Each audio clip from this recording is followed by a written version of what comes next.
Pavel Valeriyevich Durov was born on October 10th in 1984 in the Soviet Union, in Leningrad, which is now St. Petersburg.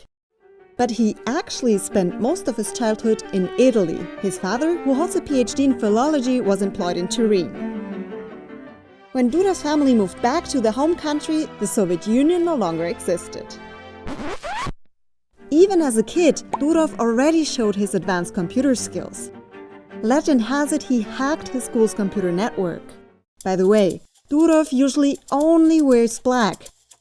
And some say he's a programmer on a mission, very much like the protagonist of The Matrix, Neo. Pavel Durov went to St. Petersburg State University, the alma mater of many famous Russians. Durov studied linguistics and graduated in 2006. He reportedly never picked up his diploma. That's probably because he didn't need it. Right after university, at the age of 22, he founded the social network Vkontakte, which translates to In Contact. There's little to nothing known about Pavel Durov's private life. In fact, he seems to be married to his work. VK is essentially the Russian version of Facebook.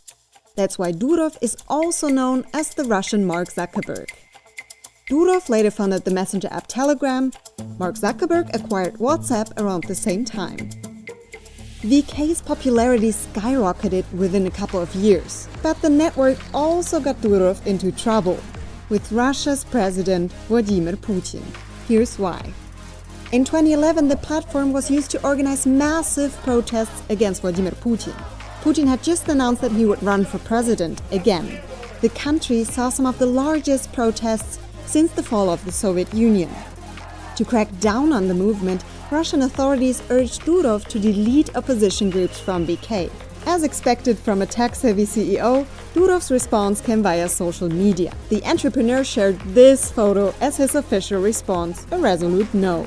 However, his attitude towards Russian authorities and his refusal to cooperate came at a cost. A few years later, Durov was forced out of his own company. Vladimir Putin's allies took over VK.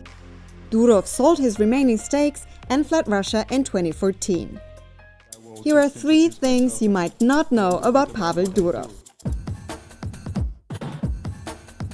During one of Durov's run-ins with the authorities, a Russian SWAT team showed up at his doorstep.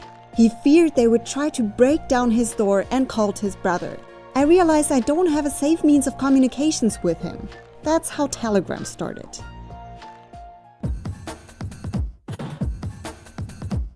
This is Telegram's logo, a paper airplane. Back in 2012, Pavel Durov and his friends threw money out of the window of VK's headquarters in St. Petersburg. They folded the bills into little paper planes. Although Durov has denied a connection between the event and his company's symbol, the logo still reminds many people in Russia of that day. In 2017, the billionaire started a Putin shirtless challenge on social media, poking fun at the Russian president. It's fair to say that Durov and the Kremlin will most likely never become friends. Fast forward to now. Today, VK has over 600 million accounts, most of them in post-Soviet states. In Russia, VK has actually more users than Facebook. As of April 2020, Telegram has 400 million monthly users. But that is still a lot less than competitor WhatsApp, with 2 billion users worldwide. Pavel and his brother and business partner Nikolai Durov launched Telegram in 2013. For many, the cloud-based messaging service is a more secure alternative to WhatsApp, featuring secret chats and even a self-destruct timer for accounts and messages. Many have praised the secure messaging system, but its very nature has made it the go-to app for terrorists and criminal organizations, putting Durov in hot water. And of course, there's the never-ending conflict with the Russian government.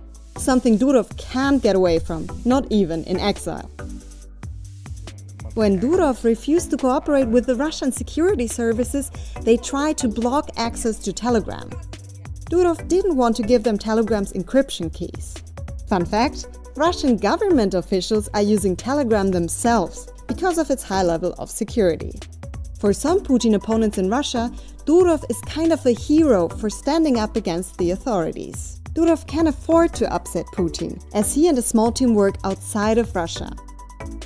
In 2014, Durov also obtained citizenship of the Caribbean island states St. Kitts and Nevis. After working from New York, San Francisco, London, and Berlin, Durov is now based in Dubai.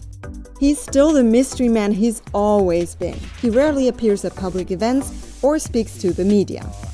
Durov seems to prefer to communicate through his own Telegram channel.